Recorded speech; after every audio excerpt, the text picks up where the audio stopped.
Ngunit ang totoo, si Kristo'y muling binuhay bilang katibayan na muling bubuhayin ang mga patay. Kung paanong dumating ang kamatayan sa pamamagitan ng isang tao, gayon din naman dumating din ang muling pagkabuhay sa pamamagitan ng isang tao. Tayo pong lahat ay tumayo at tayo po ay umawit ng mga papuri sa ating Panginoon. Tawagin po natin ang youth ministry para po pangunahan tayo.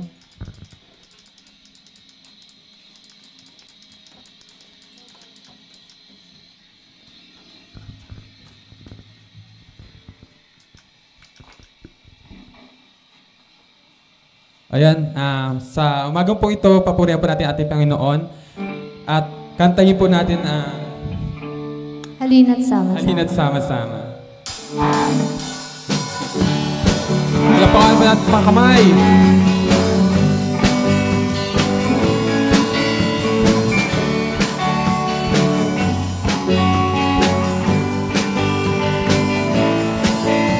Halina't sama-sama, purihin natin siya. Halina't sama-sama, awitan natin siya. Ipalakpak ang iyong kamay, itaas at ikawan, lahat ay magsabi, Diyos ay buhay. Halina't sama-sama. Halina't sama-sama, purihin natin siya.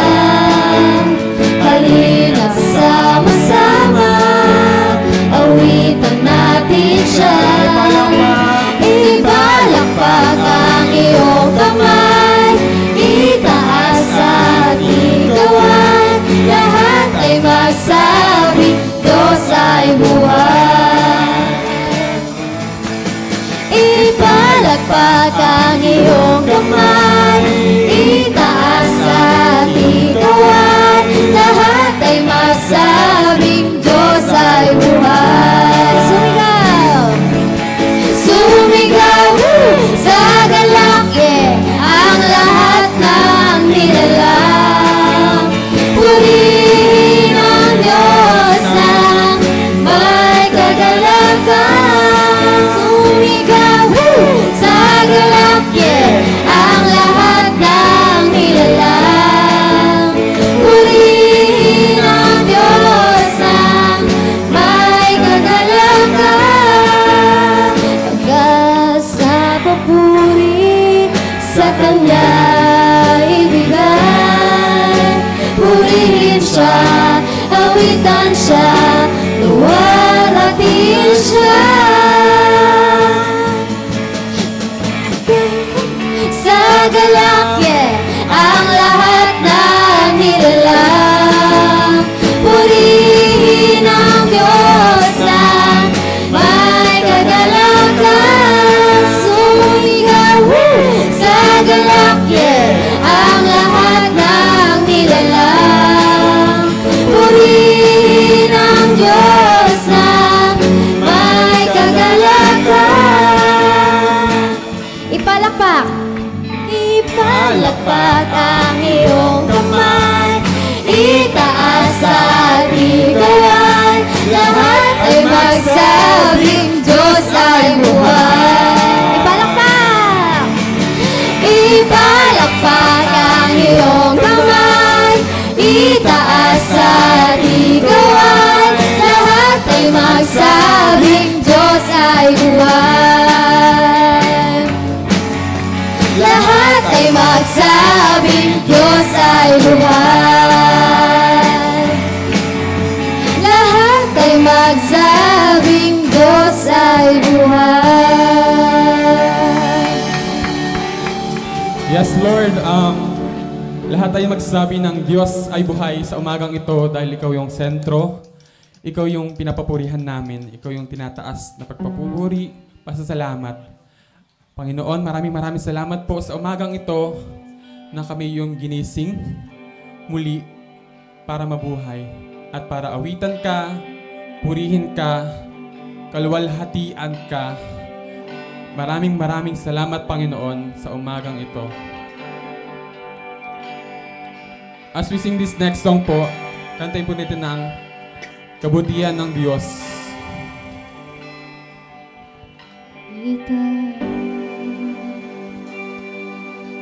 Walang hanggan ang iyong biyaya, buong buhay ko biglanto sa iyong kamay. Mula sa aking pagmulat hanggang sa pag-ibig, ang buhay ko ang kabutihan ng Diyos. Ika'y tapat sa habang buhay, ika'y mabuti magpakailanman. Hanggat ako'y nabubuhay, awitin ko ang kabutihan ng Diyos. Ang tinig mo siyang gabay sa kasakitan, at naiyan ka sa gitna ng kadiliman. Ika'y aking kaibigan, o Diyos aking Ama, at buhay sa kabutihan ng Diyos. Ika'y tapat sa habang buhay, ika'y mabuti magpakailanman. Hanggat ako'y nabubuhay, awitin ko ang kabutihan ng Diyos. ika'y tapat sa habang buhay, ika'y mabuti magpakailanman. Hanggat ako'y nabubuhay, Awitin ko ang kabutihan ng Diyos. kailan may di magbabago ang kabutihan mo. Kailan may di magbabago ang kabutihan mo. Buong buhay ko iaalay ko lahat para sa'yo. Kailan may di magbabago ang kabutihan mo. Kailan may di magbabago ang kabutihan mo. Kailan may di magbabago ang kabutihan mo. Buong buhay ko iaalay ko lahat para sa'yo. Kailan may di magbabago ang kabutihan mo. Ika'y tapat sa habang buhay, ika'y mabuti magpakailanman. Hanggat ako'y nabubuhay, Awitin ko ang kabutihan ng Diyos. ika'y tapat sa habang buhay, ika'y mabuti magpakailanman. Hanggat ako'y nabubuhay, awitin ko Ang kabutihan ng Diyos. awitin ko Ang kabutihan ng Diyos. awitin ko Ang kabutihan ng Diyos.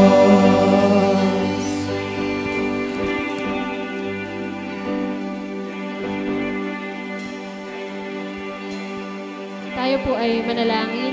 Panginoon, tunay ngang napakabuti mo sa buhay ng bawat isa. Ang linggong ito, Panginoon, ang nagpapatunay na Ikaw, Lord God, ay patuloy na kumikilos sa buhay ng bawat isa sa amin. Ikaw ay buhay sa amin, Panginoon. Nararanasan ka namin, nararanasan namin yung kadakilaan mo, yung kabutihan mo, nararanasan namin, Panginoon, yung pag-ibig mo sa bawat isa sa amin. Kaya nga, Panginoon, naririto po kami upang patuloy kang pasalamatan, papurihan at maitaas ang iyong pangalan sa umagang ito. Salamat, Panginoon. Salamat po sa iyong ginawang pagliligtas sa amin. At salamat sa katagumpayan na ipinagkakalob mo rin sa amin. Ito po ang aming panalangin sa pangalan ni Jesus. Amen.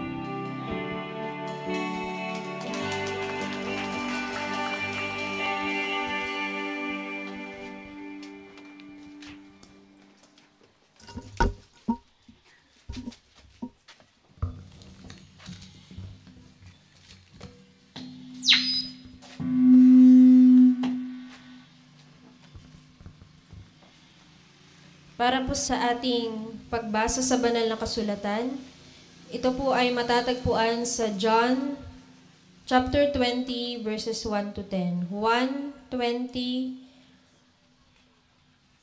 verses 1 hanggang 10. Hinihiling ko po na tayo pong lahat ay tumayo sa pagbasa ng kanyang mga salita. Madilim-dilim pa ng araw ng linggo, naparoon na si Maria Magdalena sa libingan. Naratnan niyang naalis na ang batong panakip sa pinto ng libingan. Dahil dito, patakbo siyang pumunta kay Simon Pedro at sa alagad na mahal ni Jesus. At sinabi sa kanila, "Kinuha sa libingan ang Panginoon at hindi namin alam kung saan dinala." Kaya't si Pedro at ang nasabing alagad ay nagpunta sa libingan. Kapwa sila tumakbo, ngunit si Pedro ay naunahan ng kasamang alagad. Yumuko ito at sumilip sa loob. Nakita niyang nakalagay ang mga kayong lino, ngunit hindi siya pumasok. Kasunod niyang dumating si Simon Pedro at tuloy-tuloy itong pumasok sa libingan. Nakita niya ang mga kayong lino at ang panyong ibinalot sa ulo. Hindi ito kasama ng mga kayong lino, kundi hiwalay na nakatiklop sa isang tabi. Pumasok din ang alagad na naunang dumating. Nakita niya ito at siya'y naniwala. Hindi pa nila nauunawaan ang nasasaad sa kasulatan na kailangang muling mabuhay si Jesus at umuwi ang mga alagad. Pinagpala po tayo sa pagkabasa ng kanyang mga salita. Maari na po tayong makaupo. Sa pagkakataon pong ito ay gaganapin po natin ang ating pong pagkakaloob. Ang ating pong mga offering ay dadalhin po natin dito sa harap habang inaawit po natin ang ating offertory song, "Lord, Here's My Offering."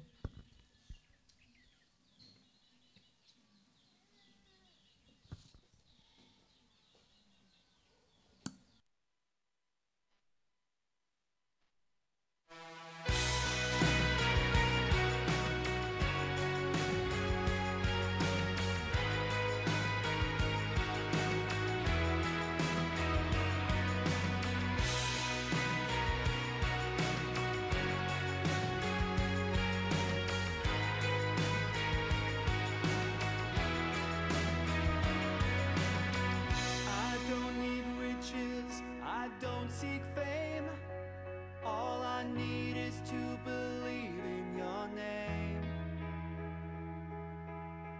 I don't seek treasures that soon will be gone, but you died for me once, and I know this is true. So with all of my life, I'm living for you. Lord, here's my offering. It's more than just a song I sing. It's my life. And when I think upon the day you saved because of grace, oh Lord, here's my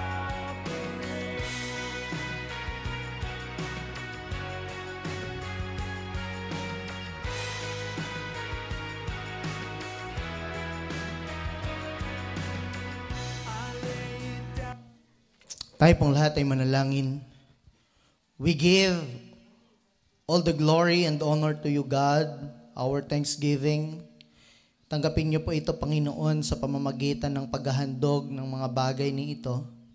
Bilang tanda ng aming pagkilala, pasasalamat, Panginoon, na ikaw ang pinagmula ng lahat ng bagay na meron na na-enjoy po namin, Panginoon, at ng aming pamilya. We pray, O God, patuloy niyo pong samahan, Panginoon, at pagpalain ang iyong mga anak na patuloy na nagtatapat sa iyo. At gamitin ang mga handog na ito, Panginoon, para sa ikalalawak, ikalalago, Panginoon, ng iyong ministeryo sa bawat tahanan, bawat pamilya, bawat individual, at sa bawat iglesia, Panginoon, namin kinabibilangan. Salamat po, O Diyos. Tanggapin mo ang aming pasasalamat sa pangalan mo, Panginoong Jesus. Amen at amen.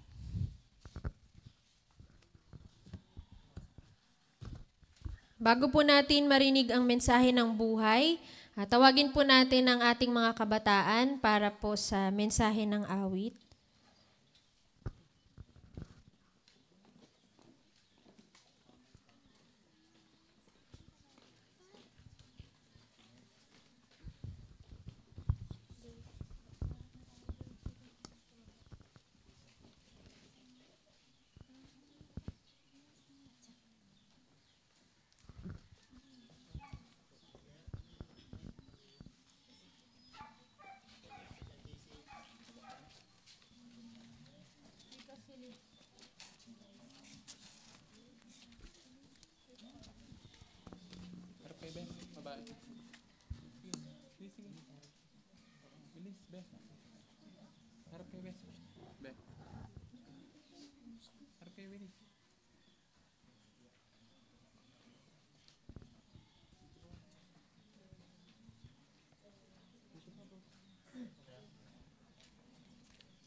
Hallelujah.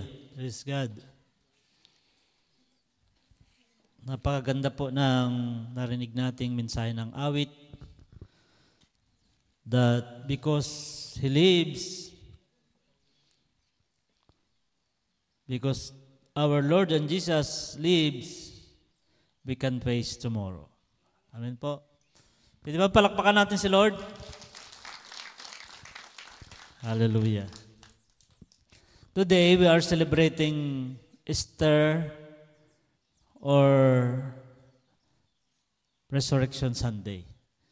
Isang pagdiriwang, and on our Lenten season, tamang-tama po na ito po yung culminating part ng ating pong pagdiriwang bilang isang iglesia, bilang isang simbahan, o bilang isang mananampalataya na ang ating Panginoong Kristo pagkatapos ng kanyang pagliligtas ay nabuhay siya na maguli. And He is alive forevermore. Amen ba? Siya po ay buhay magpakailanman. Paulit-ulit na sinasabi natin kasi mayroong mga minsan maling kaisipan na every Good Friday namamatay si Jesus tapos nabubuhay siya maguli ngayon. So, minsan lang po siyang namatay para ialay yung kanyang sarili para sa atin. But He is alive forevermore. Palakpakan natin si Lord. At batiin natin yung katabi natin. Happy Easter, Happy Resurrection Sunday. Napakabuti po ng Panginoon na siya po ay laging nandyan para sa atin. At nandyan din yung ating mga kasama sa pamilya. The risen Christ is our victory. Yan po yung tema na siyang pag-uusapan natin sa pagkataon na ito at ipagkatiwala natin sa Panginoon. Dalawang portion ng Bible, yung isa binasa sa atin sa John chapter 20 at saka sa John chapter 28 verse 1 to 2. Basahin ko lang yung sa Matthew, sabi niya po, "Now after the Sabbath, as it began to dawn toward the first day of the week, Mary Magdalene and the other Mary come to look at the grave. And behold, a severe earthquake had occurred, for an angel of the Lord descended from heaven and came and rolled away the stone and sat upon it." Dagdagan ko po, dito po kasi ako magtatapos sa part na ito. Sa John chapter 20, verse 17 and 18. Sabi niya po, isama na natin yung 16. "Maria, ani Jesus. Humarap siya at kanyang sinabi, Rabuni, ibig sabihin guro. Huwag mo akong hawakan sapagkat hindi pa ako nakapunta sa Ama, wika ni Jesus. Sa halip, pumunta ka sa aking mga kapatid. Sabihin mong aakyat ako sa aking Ama at ang inyong Ama, sa aking Diyos at inyong Diyos." Kaya't si Maria Magdalena ay pumunta sa mga alagad at sinabi, "Nakita ko ang Panginoon." At tuloy sinabi sa kanila ang bilin sa kanila ni Jesus. Yung today's English version ay nagsasabi ng ganito, "Jesus said to her, Mary. She turned toward him and said in Hebrew, Rabboni." This means teacher. "Do not hold on to me," Jesus told her, "because I have not yet gone back up to the Father. But go to my brothers and tell them that I am returning to him who is my Father and their Father, my God and their God." So Mary Magdalene went and told the disciples that she had been the Lord and related to them what He had told her. Let's pray. Father God, thank you for your ever-presence, your ever-living presence in us. Salamat po sa walang hanggang biyaya na lagi po naming nararanasan. Sa iyong pagkabuhay na maguli, kami po ay inari mong matagumpay sa pamagitan ng iyong pagtatagumpay. At kami po ay pinangakuan mo na hindi mo po kami iwan at hindi mo po kami pababayaan. Hayaan mo po na sa pamagitan ng aming pagsambang ito, mas lalo po naming makita, Panginoon, ang kahalagahan ng iyong pagkabuhay na maguli. Na ikaw ay buhay at kailanman ay hindi na mamamatay magpakailanman. Salamat sapagkat sa pamagitan mo, Panginoon, alam po namin na kami rin po ay magtatagumpay. Samahan niyo po kami sa aming pag-aaral. Ikaw po ang aming dakilang guro. Katulad ng sabi ni Mary, you are our Rabboni. And we want to hear from you, O God, today, this morning. Salamat po ng marami. Sa pangalan ng aming Panginoong Kristo. Amen. Maraming story doon sa Synoptic Gospel na kapag pagsamasamahin mo, ang daming nangyari doon sa third day kung saan ay hinahanap ng mga kababaihan kung nasaan na si Jesus. Kasi pagdating nila, wala na yung takip na malaking bato doon sa libingan ng ating Panginoong Kristo. Doon sa account sa Matthew ay may anghel na dumating. Pinakita doon na mayroong anghel na dumating at nagkaroon ng lindol. Yung anghel, ginulong niya yung bato at saka naupo siya doon. Kaya doon sa account ni John, wala na yung kwento na yun kasi ando na sila sa time na kung saan ay nakita nila na bukas na yung libingan. Hinahanap nila ang ating Panginoong Kristo pero wala silang nakita kundi yung tela. Yung mamahaling telang lino na kulay puti. At yan po yung kanilang nadatnan. Yung mga alagad, hindi nila alam kung anong gawin nila. Kaya nung magpakilala si Jesus kay Mary, si Mary na lang yung nandoon. Kasi tumakbo na yung mga alagad, mayroon silang hinahanap na ganon. Pero ang maganda pong sinabi ng anghel dito, He is not here for He has risen. Huwag niyong hanapin sa libingan yung nabuhay na, sabi niya. Wala na siya dito sapagkat siya ay nabuhay na maguli. At yan ang isang katotohanan na napakagandang makita natin, tayong mga Kristiyano, more than 2,000 years ago of Jesus' resurrection, mayroong napakahalagang mensahe na hanggang ngayon ay makabuluhan para sa atin. So, isa-isay natin, napakarami nito, pumili lang ako ng 5, yung importance of Jesus Christ resurrection. Ano ba yung kahalagan para sa atin ng pagkabuhay na maguli ng ating Panginoong Kristo? Ang isa po na buhay ang ating tagapagligtas, buhay ang ating Panginoong Kristo, buhay yung ating guro. Ang ibig sabihin po, that is the greatest foundation of Christian faith. Lagi-lagi natin mabasa sa Christian author, what if yung dulo ng pagliligtas ng Diyos ay namatay siya at inilibing? Period na doon. Diba? Parang mayroong agam-agam. Parang hindi maganda yung pagtatapos, kumbaga sa isang pelikula, parang hindi yun ang hinahanap nating ending. At napakaganda po na the ending of God's act of saving us is on the Resurrection Sunday. Ang ating Panginoon Kristo ay buhay. Yan ang pundasyon ng ating pananampalataya. Kaya isipin natin, lagi po ako napupunta doon sa paano kung ang ending ay namatay siya para sa atin.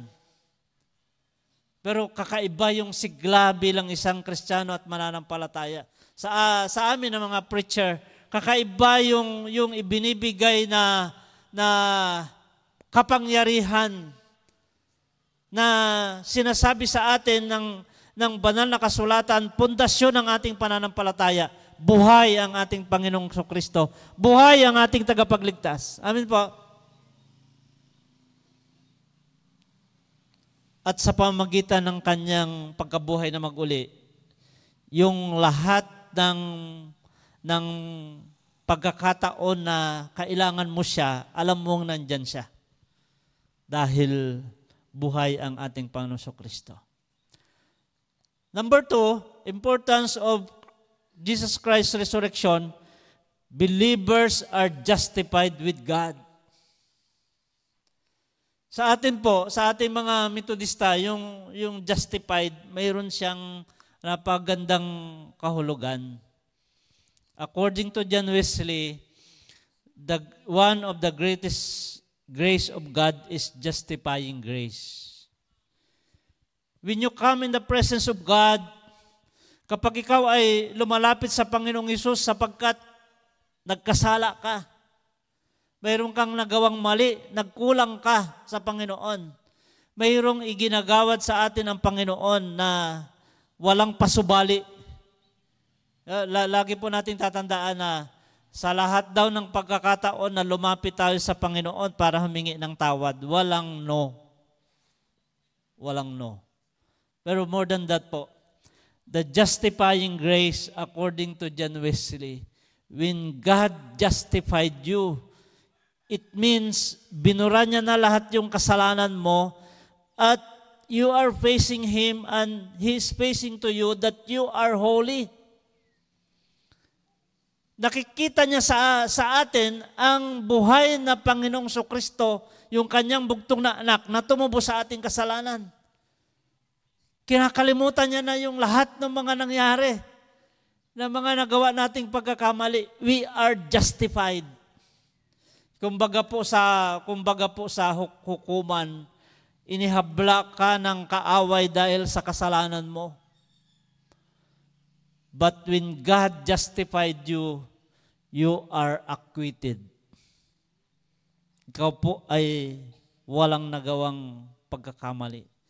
Sa harapan ng Panginoon, kinalimutan niya na. Yan yung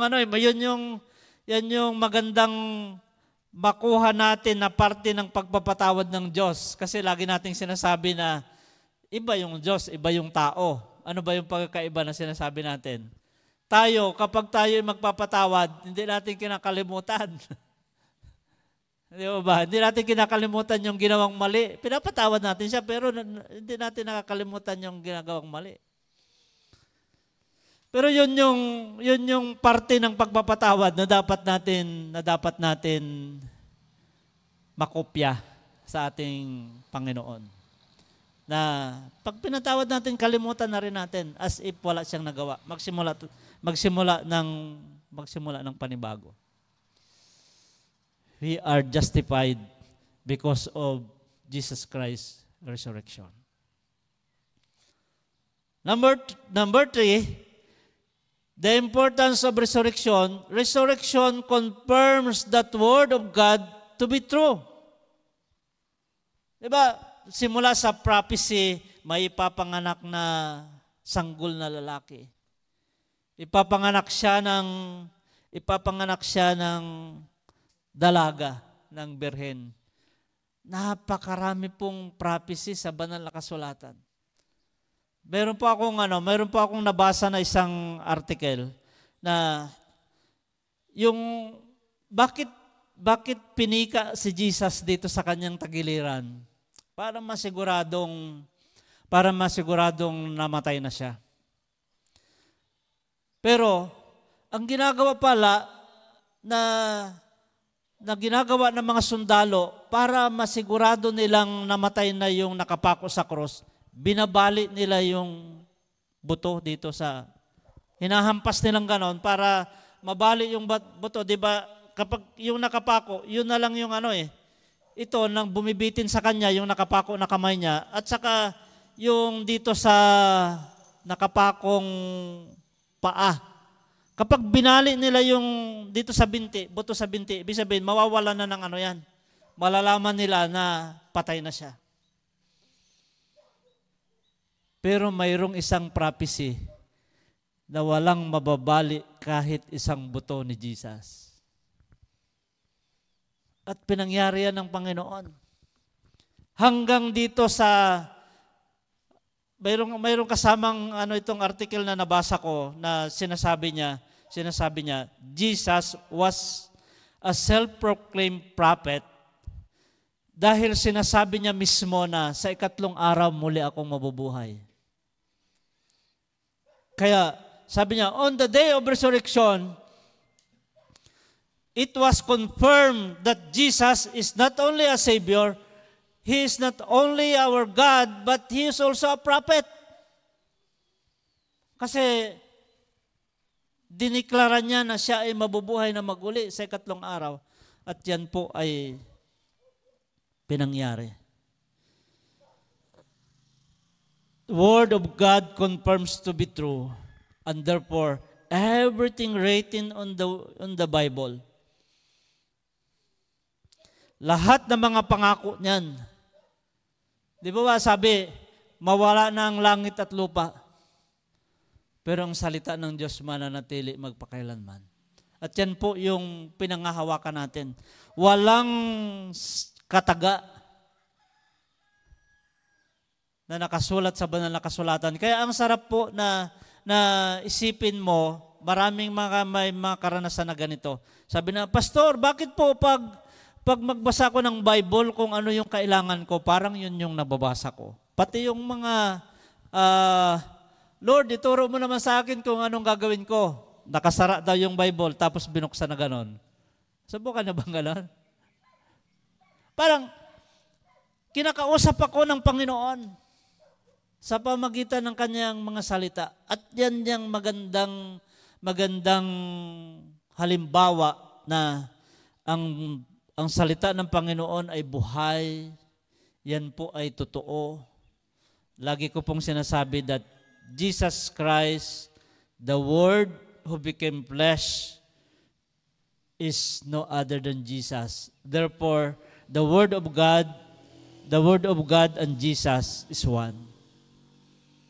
Lagi nating natatagpuan ang ating Panginoon Kristo sa pamagitan ng kanyang salita. The power, the importance of resurrection, the significance of resurrection proves that Jesus is the Son of God. Na siya ay anak ng Diyos. Na siya ay isinugo. Na siya ay isinugo ng Ama. Na siya ay masunuring anak ng Diyos.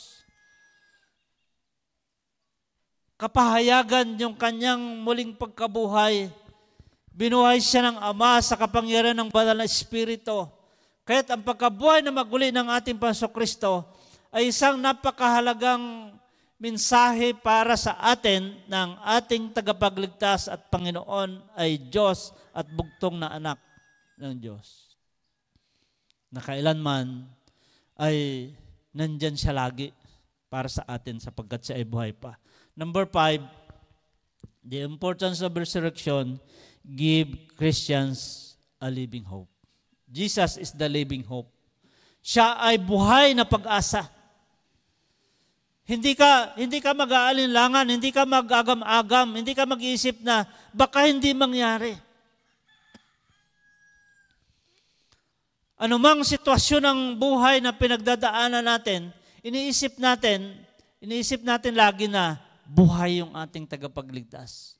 Buhay yung ating pag-asa. Mayroon tayong kasabihan na hanggat buhay, sino ang buhay doon? Yung tao, di ba? Yun yung natin. Hanggat buhay ka, hanggat huminga ka, palagay natin, siguro may sakit ka. Hanggat humihinga ka pa, mayroon kang pag-asa.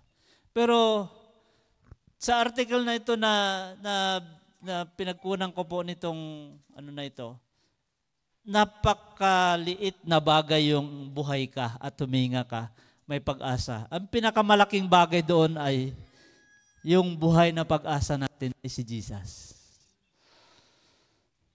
Hanggat buhay, hanggat humihinga yung tao, may pag-asa siya. Pero yung ating Panginoon Kristo na buhay magpakailanman, yan po ay mananatiling buhay na pag-asa para sa atin. Walang anumang kalagayan ng tao na magbibigay sa atin ng agam-agam. Kaya magkarugtong yung buhay ang ating tagapagligtas, buhay ang ating pag-asa, buhay ang ating pananampalataya. Diyan tayo nangahawakan sa Kanya anumang panahon at pagkataon. Kaya po, the power, the symbol of the empty cross, yan po yung kinuha nating bilang iglesia, bilang Methodist Church o yung Wesleyan tradition na tinatawag natin. Kaya sa altar natin, nakatingin tayo lagi sa empty cross. Iniisip natin yung pagliligtas, paghihirap, napako sa cross. Pero kapag nasa altar ka, nakatingin ka sa cross na walang laman, it signifies, it symbolizes the risen Christ. Ang tagapagligtas natin ay buhay at buhay siya magpakailanman. At it signifies by the empty grave. Napatunayan niya ng mga alagad, kaya sinulat nila upang tayo makita natin yung napakahalagang aspeto na ito ng pagiging buhay ng ating Panginoong Kristo. So, the empty cross, the empty grave, ito po yung isang gustong-gusto kong symbol ng resurrection. They found the stone rolled away. Yung libingan ng ating Panginoong Kristo na tinakpan ng napakalaking bato. Noong nagpaplano yung mga kababaihan na magdadala sila ng mga pabango para ilagay doon sa ating Panginoong Kristo, kasi that time, pabango po yung kanilang ginagamit na pag-imbalsamo to preserve yung body ng namatay. Yun po yung ginagamit nila, pabango. Iniisip nila, paano yung bato? Napakalaking bato na hindi nila kayang buhatin. At pagdating nila sa libingan, they found the stone rolled away. Why was the stone rolled away? We are empowered by the living God, by the living Christ. At isipin natin lagi, kapag mayroon tayong pinagdadaanan na mabigat at hindi natin kayang buhatin, hindi natin kayang igulong, ang ibig sabihin, mayroong kayang gumawa lagi na mga bagay na hindi natin kayang gawin. Yung pinapangarap natin para sa ating pamilya, ang sabi ko dito, mag-isip ka ng anumang bagay na imposible. Nasusuko ka na hindi mo na kaya. Pero ang symbol ng resurrected Christ, the symbol of the stone rolled away, is the powerful act of God na pwede niyang gawin lagi sa atin sa panahon na hindi natin kaya.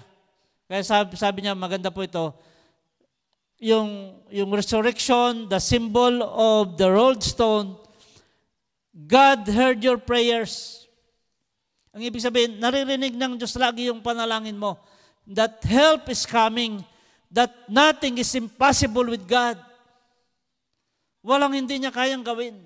Walang hindi niya kayang gawin. At yan ang isang kagalakan ng Kristiyano. Ang pinanghahawakan niya, mayroong Diyos na tutulong sa kanya. Bukas lagi. Bukas lagi yung biyaya ng Panginoon.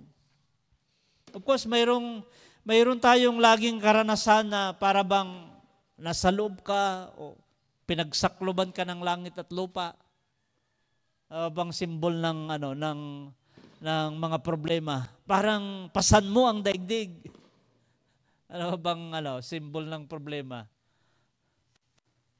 Pero lahat ng pwede natin gawin,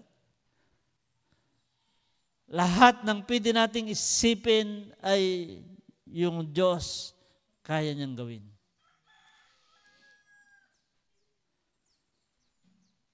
Mayroong isang, sabi ni Donald Barnhouse, gusto ko pong i-ano lang natin doon sa rolled stone.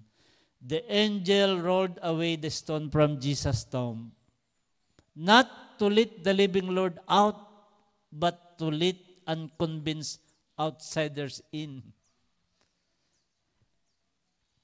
Si Jesus, kaya niyang lumabas mag-isa. Diba, nung pagkatapos nito, yung susunod na mga gospel reading natin, sa isang pagtitipon ng kanyang mga alagad, pumasok siya, nakasara yung pintuan. Kahit hindi maigulong yung bato, makakalabas siya. Pero sabi ng sumulat na ito, mayroong anghel na nagtulak, hindi para makalabas si Jesus. Kundi lahat tayong nag-aagam-agam at hindi na naniwala, makapasok tayo doon at makita nating the grave is empty. Walang laman yung libingan na pinaglibingan sa ating Panginoong Kristo. Sapagkat siya ay buhay magpakailanman at para sa atin, lagi siyang buhay, kikilos para sa atin, gagawa para sa atin.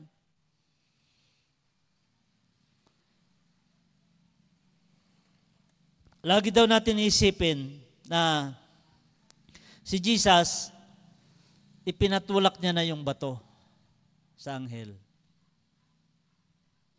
Kapag may bago kang problema, isipin mo na mas maliit na bato ito na doon sa pinatulak ni Jesus, doon sa kanyang libingan.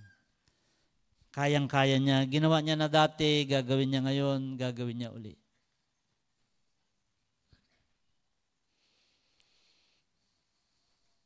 Sabi natin kanina, ang pagkabuhay na maguli ng ating Panginoong Kristo ay kapahayagan ng kanyang kapangyarihan, kapahayagan na totoo yung kanyang salita, kapahayagan na totoo yung sinabi niya, that on the third day.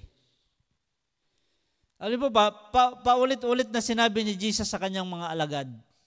Kaya mahalaga na binabalikan natin yung salita ng Panginoon. Nagbabasa tayo talaga ng Bible.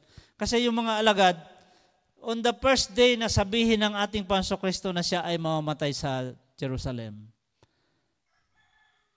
On the second time na sinabi ni Jesus na mamatay siya, laging yan ang dulo niya. Pero sa ikatlong araw, mabubuhay ako na maguli. At ito po, it symbolizes to me that trials are just temporary. Laging ang meaning nito sa akin na sinasabi ng Panginoon, that on the third day, because I believe, kahit na 10 araw na siya sa libingan, 1 buwan na siya sa libingan, 1 taon na siya sa libingan, pwede pa siyang mabuhay na maguli. Pero pinili ng Panginoon, 3 araw lang siya doon. 3 araw lang siya. Para yung kanyang nababagabag na mga alagad, yung kanyang nag-aalinlangan na mga alagad, yung kanyang mga natatakot na alagad, on the third day, kasama na nila ang ating Panginoon. Trials are just temporary. It is just for a while. Walang pagsubok na 1 taon ang haba.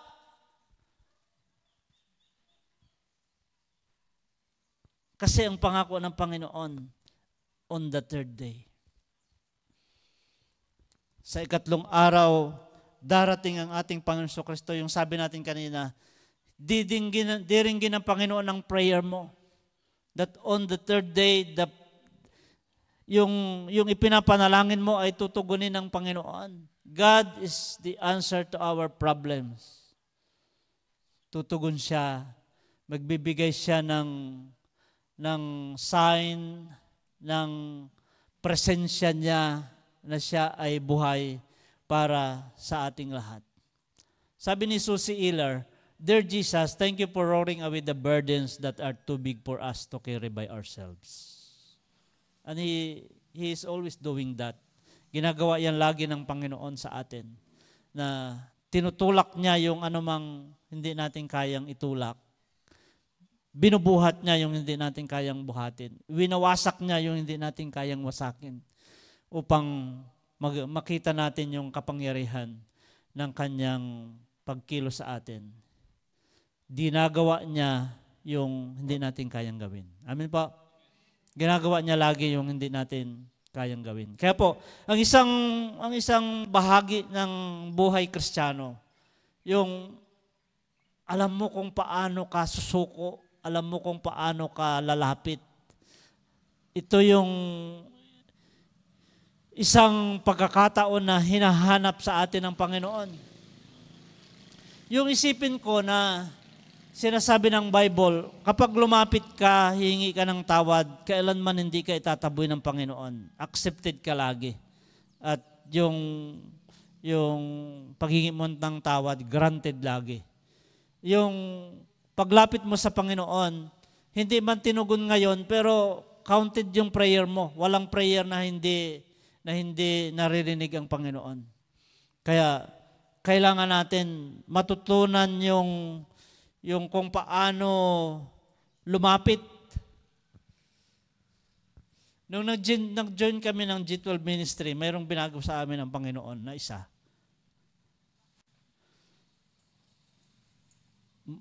May maraming pagkakataon na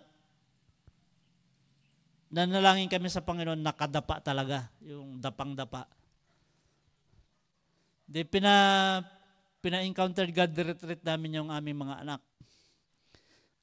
Kahit si bunso namin nung malit pa. Pag ginigising namin, oy, tanghali na, di ba may pasok ka? Nakita ko, babangon siya yan, pero ang unang gagawin, dadapa. Kasi, when you come in the presence of God with total surrender, nakikita ng Diyos yung paghingi mo ng tulong at tutulungan ka niya. Pinagtagumpayan niya yung kamatayan para sa atin. Kaya sabi nung isang article ay hindi na natin kinatatakutan ng kamatayan. Totoo ba yun? Hindi tayo natatakot sa kamatayan. Pero di ba may tawad tayo lagi? Hindi tayo natatakot sa kamatayan, pero sabi natin, Lord, wag pa naman ngayon. Tama naman, di ba? Pwede naman nating hingin sa Panginoon na wag pa naman ngayon. Pero assured tayo ng sabi ng Panginoon, I am the resurrection and the life. Sino mang nananalig sa akin, hindi na mamatay. Kasi po, tayo po ay mayroong buhay na walang hanggan. God is always the first mover. Kaya ang Resurrection Sunday, ito ay new life. Hindi lamang kay Jesus, kundi para sa atin ng mga mananampalataya. Ang Resurrection Sunday, binibigyan niya tayo ng bagong buhay, ng bagong pananaw. Tomorrow is another day. It's a day of new beginning. Mayroon yata ako mapuntahan dito. New mindset, new result. Sabi ni Jesus, these things I have spoken to you so that in me you may have peace. In the world you have tribulation, but take courage, I have overcome the world. Yung mundong ito po ay laging may challenges. But, sabi ni Jesus, tandaan ninyong lagi, I have overcome the world. For everyone born of God overcomes the world. There is the victory that has overcome the world, even our faith. Pinagtagumpayan na ng ating Panginoon Kristo ang lahat. Kaya po sa pamagitan ng ating pananampalataya, mapagtatagumpayan din natin ang lahat ng bagay. I attended a pilgrim called Emmaus Walk. Mayroon ba dito nakaranas po ng ganon? Ikaw na, tapos din. Kami ni Miss ko, magkaiba kaming walk, nag-attend. Ang tawag doon po ay walk eh. Dagatin kami ng 4 days. Yung retreat na yan po ay 4 days siya. It's a very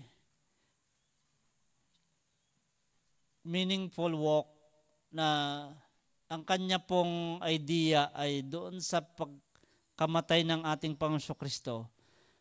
On the 3rd day, nabuhay siya na mag-uli. At yung dalawang alagad na naglalakad sa Emmaus, diba, nag-uusap sila. Si Jesus, sumabay siya sa kanila, naglalakad. Sabi nila kay Jesus, hindi mo ba alam mayroong nangyaring kailan lang? Mayroong isang propeta, mayroong isang Messiah, mayroong isang nagpapagaling, mayroong isang nangangaral, pero pinatay nila siya. Without knowing, itong dalawang alagad na nag-uusap, ang kausap nila si Jesus, na siyang muling nabuhay. Kaya ang ginawa ni Jesus sa kanila, pinakain sila ng tinapay. Parang ginawa niya sa kanila yung banal na hapunan. At nakilala nila, si Jesus pala yung kasabay nila. There is a powerful ending of Emmaus Walk Retreat at yung tawag doon po ay the 4th day.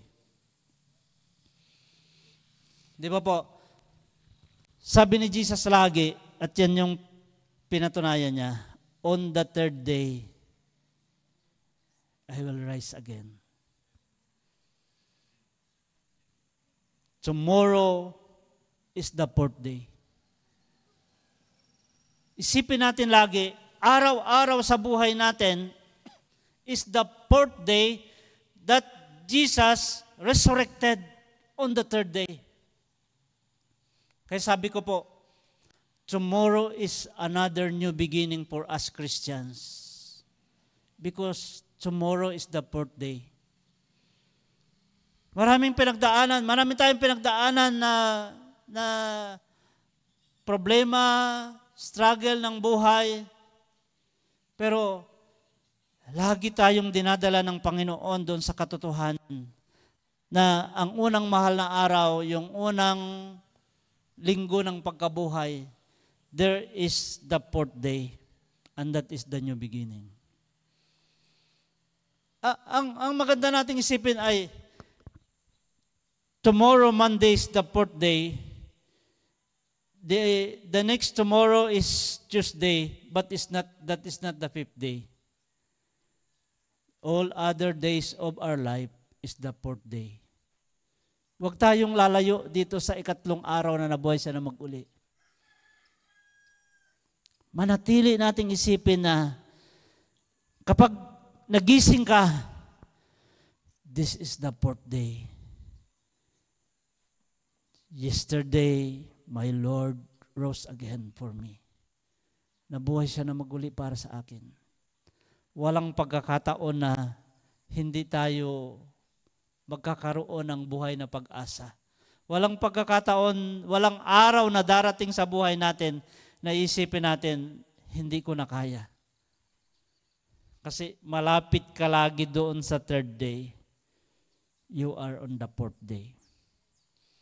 Yung next steps ng buhay natin, laging nandyan yung Panginoon. Diba? Napaka-powerful na isipin, yesterday is the 3rd day, today is the 4th day. Sariwang-sariwa na buhay ang Diyos, buhay ang ating tagapagligtas at hindi niya tayo pababayaan. Ibinabalik tayo sa 1 John chapter 5 verse 4 that we are an overcomer. Mapagtatagumpayan natin ang lahat ng bagay at hindi tayo pababayaan ng Panginoon. Ito po yung, dito po ako magtapos, yung binasa ko po kanina sa verse 17. Katakataka na yung excitement ni Mary na tinawag ni Jesus yung pangalan niya, na-recognize niya yung boses. Siyempre si Mary gusto niyang yayakap kay Jesus. But sabi niya, do not cling unto me. Wag muna akong hawakan. Pumunta ka sa aking mga alagad.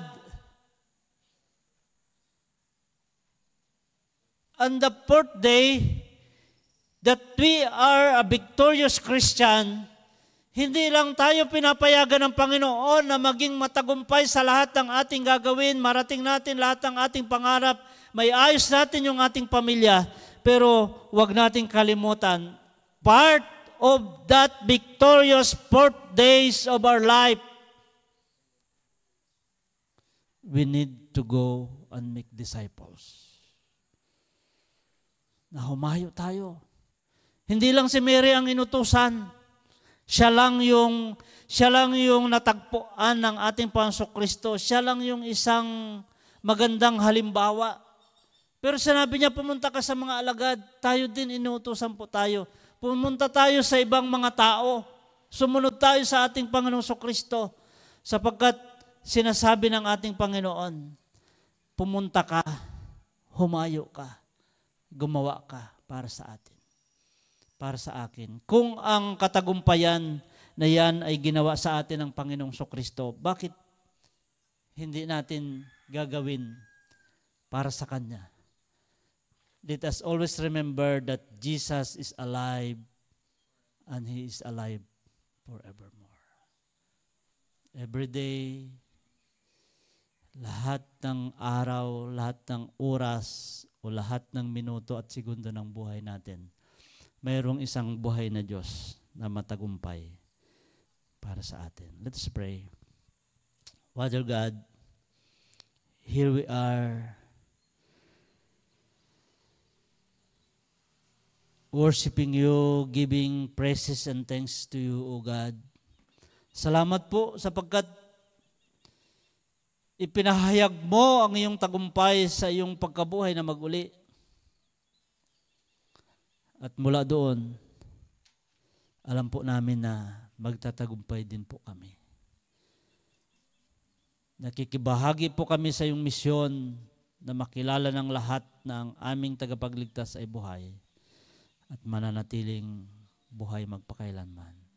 Salamat po dahil ikaw ang aming Panginoon at ang buhay, mahirap man, alam po namin magtatagumpay kami sapagkat pinagtagumpayan mo na ang mundong ito. Salamat po ng marami sa pangalan ng aming Panginoong Kristo. Amen. Shall we rise po? Tumayo po tayong lahat at sa ating pong pagtatapos, ialay natin ang ating buhay sa Panginoon. Let us celebrate with the risen Christ. Tayo ay pinagtagumpay ng ating Panginoon at ipagdiwa natin ang tagumpay na yan ng kanyang pagkabuhay na maguli. Hallelujah.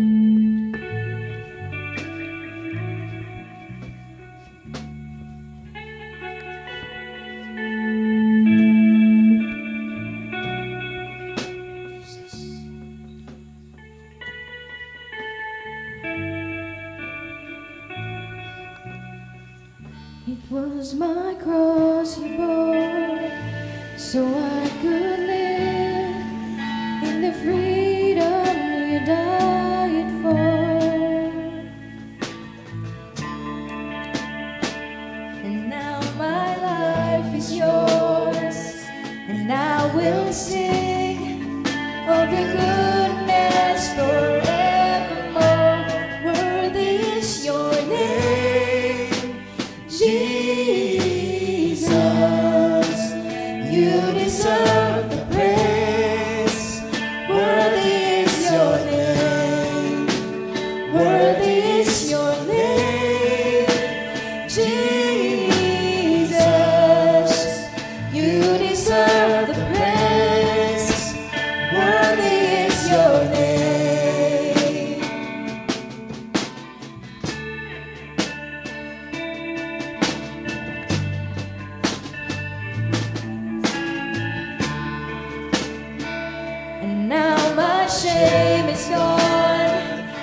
stand amazed in your love undeniable.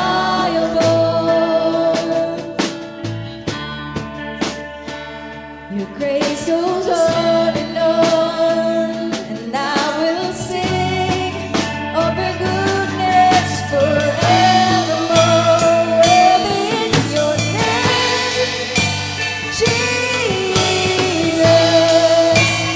You deserve the praise. Worthy is your name. Worthy is your name, Jesus. You deserve the praise. Worthy is your name.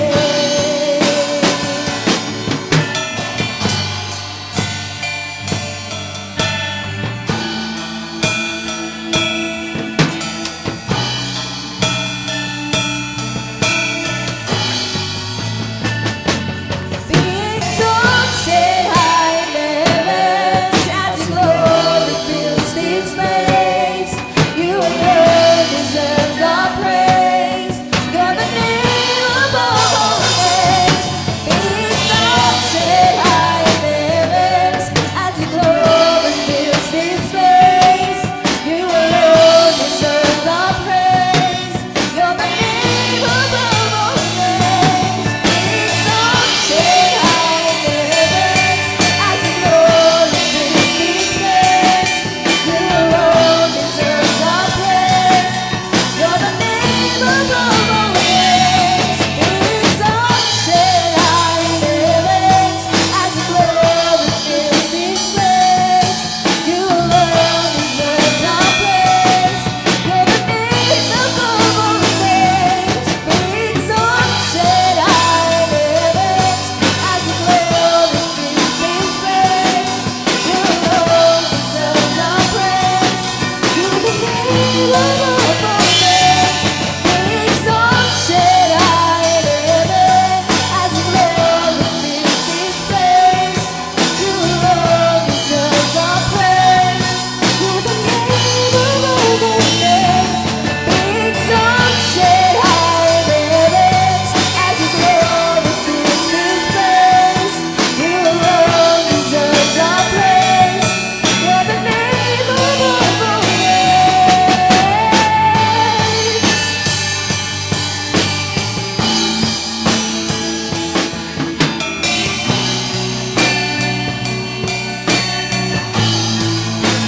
Worthy is your name, Jesus.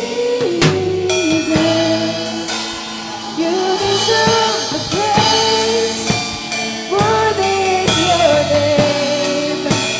Worthy is your name, Jesus. You deserve the praise. Worthy is your name. Worthy is your name, Jesus. You deserve the praise. Worthy is your name. Worthy is your name, Jesus. You deserve the praise. Worthy is your name.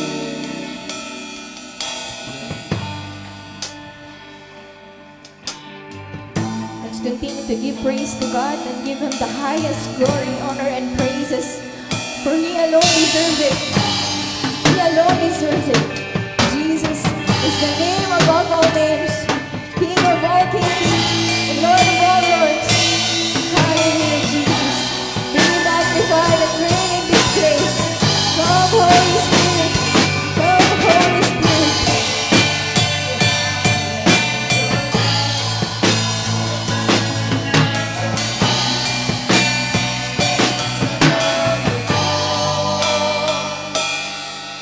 All thrones and dominions, all powers and positions, your name stands above them all. Your name is the highest, your name is the greatest, your name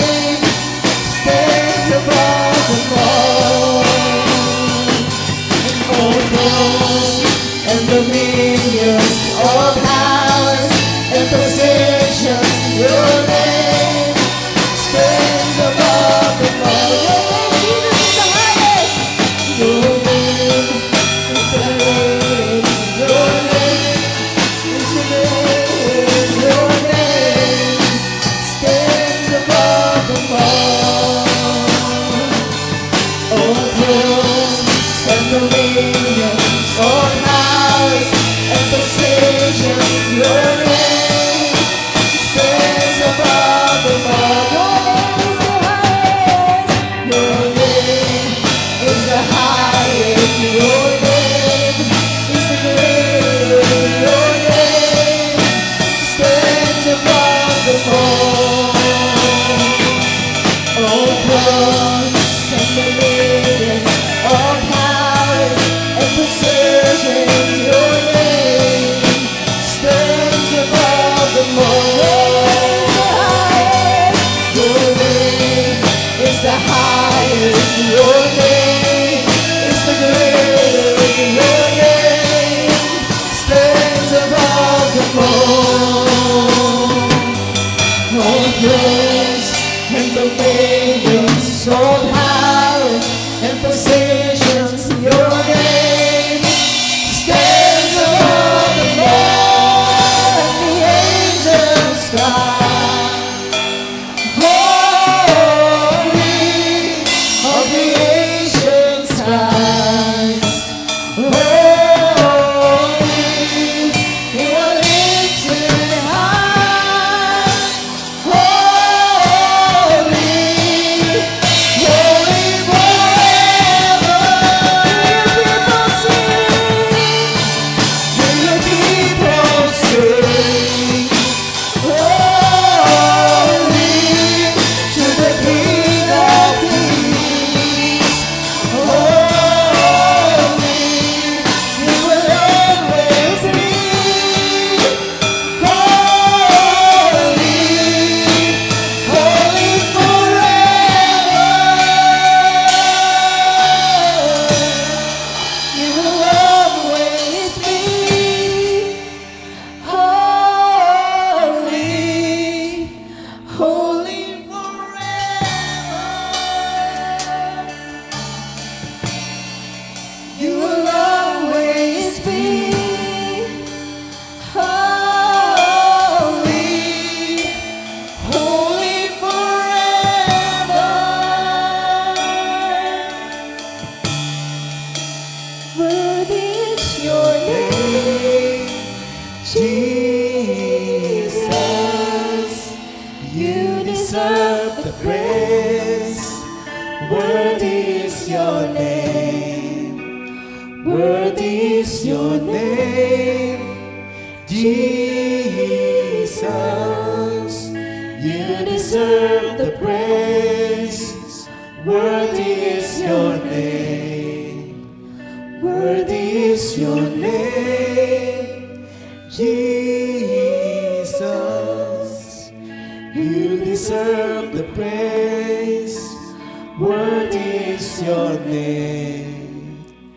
Worthy is your name, Jesus.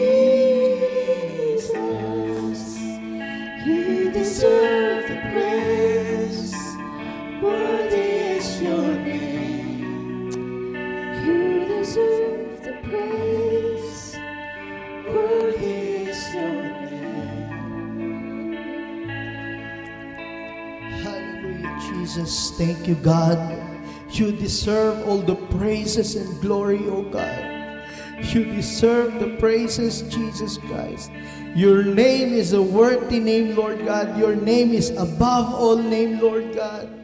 Kaya po sa umagang ito, Panginoon, salamat po sa napakaganda at napakayamang mensahe na nagpapaalala sa amin, Panginoon, ng kahalagahan ng iyong resurrection, ng iyong pagkabuhay, Panginoon, sapagkat ito yung nagbibigay sa amin ng pag-asa at kakaibang kagalakan, Panginoon, sa aming paglakad, sa aming pagsunod sa iyo, sa aming paglilingkod, Panginoon, sa aming pagpapatuloy sa buhay na ito, dakilang Diyos.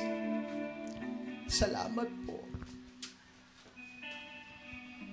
Wala kami dito, Panginoon, kung hindi ka nabuhay. Wala kaming pag-asa kung hindi ka nabuhay, Panginoon. Hindi kami makakapaglingkod ng ganito dakilang Diyos kung nanatili kang nakahiga, kung nanatili kang patay, Panginoon. At nalulugmok kami sa kasalanan, nalulugmok kami sa kalungkutan, nalulugmok kami sa takot, Panginoon. Pero dahil ikaw ay nabuhay, Panginoon, nagpapasalamat kami kasi nandito kami ngayon at nararanasan namin, dakilang Diyos, ang kabaligtaran, Panginoon, ng kahirapan, ng kaguluhan, ng takot, Panginoon, ng kalungkutan. Lahat ng kabaligtaran nun ay nararanasan namin because of you, O God, because you are living God, Jesus Christ. Binuhay mo, Panginoon, kami. Yung pagkabuhay, hindi lang ikaw yung nabuhay, Panginoon, kundi binuhay mo po kami, O Diyos. Mula sa aming pananatili, sa aming identity na makasalanan, Panginoon, yung pagkabuhay mo, inalis kami doon, dakilang Diyos. Binigyan kami ng bagong identity na kami ay mga pinatawad na, Panginoon. Salamat po sa iyo. Salamat po sa iyo, Panginoon. Salamat po sa batong gumulong. Sa batong naialis mula dun sa takip ng iyong libingan na nagpapaalala sa amin, marami kaming hindi kayang gawin. Pero kaya mong gawin, Panginoon. Marami kaming hindi magagawa, pero magagawa mo sa buhay namin. Marami kaming nakikitang imposible, pero para sa iyo, Panginoon, posible, dakilang Diyos. Kaya yung pagpunta namin dito, yung mga miyembro, yung mga kapatiran, meron sila mga kanya-kanyang panalangin. Meron po sila mga kanya-kanyang kahilingan. Meron po sila mga kanya-kanyang mga bato, Panginoon, na nakatakip, dakilang Diyos, sa buhay nila, na nahihirapan silang alisin, nahihirapan silang pagulungin. Panginoon, yung hindi namin kayang gawin, kaya mong gawin, Panginoon. Kaya po tulungan mo ang mga kapatid kong ito, Panginoon, upang maibsan ang bigat na kanilang nararamdaman, Panginoon. Mawala, Panginoon, yung pain na nararanasan nila, dakilang Diyos. Sapagkat you are the God of possible, Panginoon. Para sa iyo, all things are possible. Wala kang hindi kayang gawin. Kung ang Panginoong Jesucristo, ang iyong anak ay naibigay mo para sa amin, Panginoon, na matay, isinakripisyo ang buhay para sa amin, ano pa yung mga kahilingan namin? Na alam mo, maliliit na bagay, Panginoon, alam namin, kayang-kaya mo pong tugunin ang panalangin ng aking mga kapatid at ng Diyos. Kaya po sa oras na ito, muli kaming lumalapit, muli kaming nagkukumit, Panginoon. Dakilang Diyos, katulad nung isang babae, Panginoon, na lumapit sa iyo, sinabi mo, wag mo muna akong hawakan, kundi humayo ka at sabihin mo sa kanilang, buhay ako. Panginoon, we are here. Na-experience ka namin yung pagkabuhay. Hindi ka namin nakita face to face, pero naramdaman ka namin, naranasan ka namin, Panginoon. Kaya po, mula sa araw na ito, dakilang Diyos, we commit ourselves, Lord God. Gamitin mo yung buhay namin to go and to tell to the nation that you are alive. At ipakita at sabihin, i-proclaim, Panginoon, sa marami ang iyong pangalan, ang iyong biyaya at ang kaligtasan, Panginoon. Gamitin mo ang grupong ito, Panginoon. Gamitin mo ang pamilyang ito. Gamitin mo ang simbahang ito. Gamitin mo ang tahanang ito. Gamitin mo ang bawat individual as your instrument, Panginoon. Hindi lang maging alulod ng pagpapala mo, Panginoon, kundi kami yung sumasahod ng iyong pagpapala at habang ini-enjoy namin, dakilang Diyos, yung mga blessing na iyon, dahil sa kaligtasang dulot ng iyong pagkabuhay, Panginoon, na ibabahagi din namin ito sa iba. Salamat po, lalabas kami dito punong-puno ng kagalakan at pag-asa, pagmamahal, Panginoon, at pagpapatawad. Patuloy po, Panginoon, ikaw ang umayo sa puso namin na nakikita mo, kung mayroon ka nakikitang hindi pa maayos dyan, pinagkakatiwala po namin sa iyo lahat. Even yung mga nasa live worship, samahan niyo po sila at pagpalain, Panginoon. Mga kapatid namin na sa kanilang tahanan, mga kapatid namin na nasa ibayong dagat, inaabot po namin sila ng panalangin ito. At lahat ng taong naaabot ng panalangin ito, nakakarinig ng panalangin ito, Lord God, tanggapin po nila at maranasan nila ang kaligtasan at ang biyaya dulot ng iyong pagkabuhay, Panginoon. At maging ang kanilang mga puso ay magalak sapagkat ikaw ang tumutugon sa kanilang panalangin. Salamat po. This is our prayer in Jesus' mighty name. Amen at amen. Mga kapatid, patuloy tayong kupkupin ng pag-ibig ng Diyos na walang hanggan. Pag-ibig para sa lahat, pag-ibig na walang kondisyon. Sumaatin din ang kanyang lubos na kapangyarihan. Walang imposible sa Diyos. Nagpapagaling, gumagawa ng himala, hindi niya kayang gawin para sa atin. Sumaatin din ang lahat ng kanyang pangako, lahat ng mga biyaya, rumagasa, nag-uumapaw na maranasan ng bawat isa. Sa pangalan ng Ama, ng Anak, ng Banal na Espiritu. Amen. Because He loves me, I can face tomorrow. Because He loves me, all fear is gone. Because I know He holds the future, and life is worth the living just because He lives. And life is worth the living just because He lives.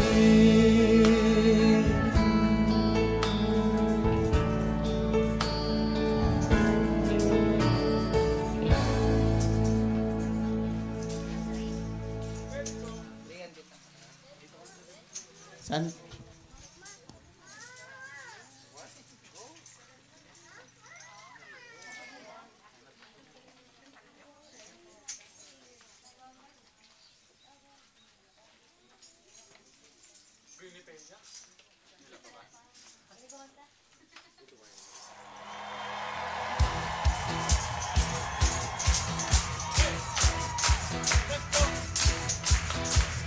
Risen, He's risen.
Ayan, praise God po. Pwede po ba nating palakpakan ng malakas ang ating Diyos na buhay?